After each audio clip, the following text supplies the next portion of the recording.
श्री स्वामी समर्थ महाराज की जय. आज तुम्हा सर्वांना श्री स्वामी समर्थ महाराजांच्या प्रकट दिनाच्या हार्दिक शुभेच्छा. तर आज आहे श्री स्वामी समर्थ महाराजांचा प्रकट दिन, म्हणून म्हटलं आज आपल्या दिवसाची आणि ब्लॉगची सुरुवात ही श्री स्वामी समर्थ महाराजांच्या आशीर्वादाने करूया. तर आज सर्वात पहिल्यांदा मी देवपूजा करायचे ठरवले आणि स्वामी समर्थ महाराजांच्या प्रकट दिनानिमित्त पारायण करायचे ही ठरवले. म्हणून म्हटलं आधी सर्व देवघरातल्या देवांना मस्त आंघोळ घालावी. त्यांना छान पितांबरीने घासून छान अशी आंघोळ घातली आणि मस्त देवपूजा केली. देवघरात मस्त फुले आणि दिवा लावून ठेवला. नंतर मला पारायण वाचायचे होते, म्हणून म्हटलं आधी स्वामी महाराजांची पूजा मांडून घ्यावी. म्हणून मी पूजा मांडण्याची तयारी सुरू केली. श्री स्वामी समर्थ महाराजांचे पारायण करण्यासाठी आज श्री स्वामी समर्थ महाराजांचे पारायण करण्यासाठी ही दिवस खास आहे. म्हणून म्हटलं आज स्वामी महाराजांच्या प्रकट दिनानिमित्त आपण स्वामींचे पारायण करावे. म्हणून म्हटलं स्वामींची पूजा आधी मांडून घ्यावी व नंतरच पारायणाला बसावे. म्हणून आधी स्वामींचा छान असा मी अभिषेक करून घेतला. तर मी स्वामींचा अभिषेक हा तांदूळ, हळद, कुंकू, दूध आणि फुलांनी केला.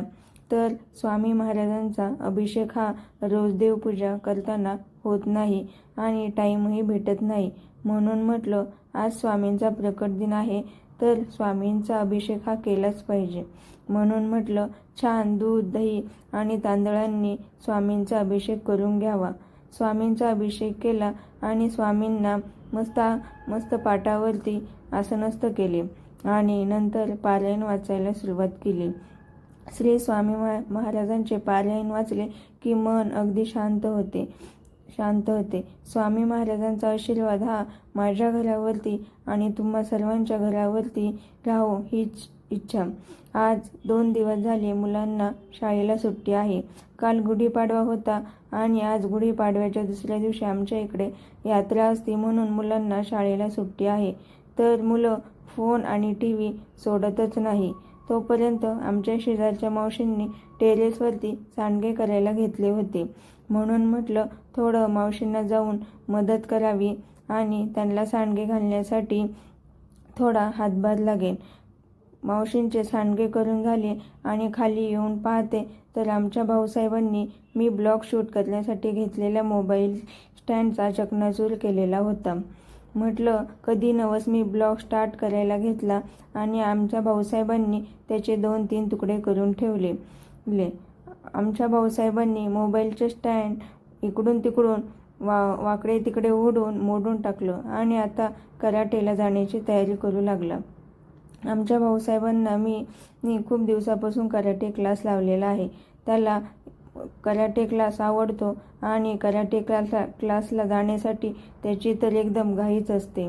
भाऊसाहेब कराटे क्लासला गेले, पण त्यांना क्लास सुटेपर्यंत अंधार पडतो. म्हणून म्हटलं त्याला घेण्यासाठी जावं. म्हणून त्याला घेण्यासाठी मी गेले. आमच्या भाऊचा क्लास हा गार्डनमध्येच असतो. आमच्या गार्डनमध्ये एक मोठे सभागृह आहे. तिथे भरपूर मुलं कराटे क्लासला येतात. तर बघू शकता खूप मुलं कराटे क्लासला येतात. आमचा भाऊही त्यांच्यामध्ये मस्त सामील होतो आणि खूप एक्सरसाइज, व्यायाम आणि कराटेची फाईट करतो. तर मुलांना कराटे क्लास हा लहानपणापासूनच लावला तर मुलांची चांगली प्रगती होते आणि त्यांचा व्यायामही होतो. म्हणून आम्ही आमच्या भाऊला लवकरच क्लास लावला. तर तुम्हीही जर तुमच्याजवळ क्लास असेल तर आपल्या मुलांना क्लास लावा. कराटेचे खूप फायदे आहेत. तर आमचा भाऊ कराटे सुटला आणि कराटे हा गार्डनमध्येच असल्यामुळे आमच्या भाऊला कराटेपेक्षा बाहेर गार्डनमधील खेळण्यात जास्त इच्छा. तर क्लासच्या बाहेर पडल्या आमचा भाऊ हा मस्त बागेतील खेळण्यांकडे जाऊन मस्त स्टंट करून दाखवू लागला. तसा त्याला सवय आहे, पण भीतीही वाटते हात बी सुटून पडण्याची. म्हणून मी सारखी त्याच्याजवळ उभी असते. तर मुलांना इतर खेळण्यापेक्षा गार्डनमधील खेळणे खूप खेळावेसे वाटतात.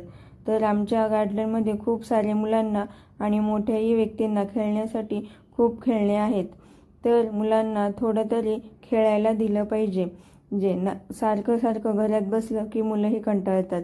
म्हणून म्हटलं जरा थोड्या वेळ थांबावा आणि त्याला खेळून द्यावे. पण त्याचं काही एका खेळण्यात लक्ष लागत नव्हतं. तो नुसता ह्या खेळण्याला खेळू की त्या खेळण्याला खेळू असं करत होता आणि इकडून तिकडून पळण्यातच टाईम घालत होता. एकतर क्लास सुटतो संध्याकाळी 8 वाजता. त्यानंतर आपल्या लेडीजच्या मागे स्वयंपाक करण्याची घाई असते. पण आमचे भाऊसाहेब गार्डनच्या बाहेर यायलाही तयार नाहीत. नंतर मम्मी मी झोका खेळतो, मम्मी मी घसरगुंडी खेळतो असं म्हणून तिथेच मला टाईमपास करायला लावत होता. त्याचे मित्रही गार्डनमध्ये मस्त छान खेळत होते. तरी त्याला चल चल म्हटले तरीही तो येत नव्हता. म्हणून म्हटलं आपणच थोडं शांत बसू आणि गार्डनमध्ये त्याला खेळून द्यावे. नंतर म्हटलं घरी जाऊन थोडाच स्वयंपाक करायचा आहे आणि त्याला मनसोक्त खेळून दिले. त्याला खेळून घरी येता म्हटलं थोडी भाजी घ्यावी आणि घरी जावे. म्हणून म्हटलं भाजीला आले तर भाजीचे रेट बघता चक्करच आली. नंतर संध्याकाळी सर्व खाणं पिणं झालं आणि गॅस स्वच्छ केल्याशिवाय आपल्याला तर चैनच भेटत नाही.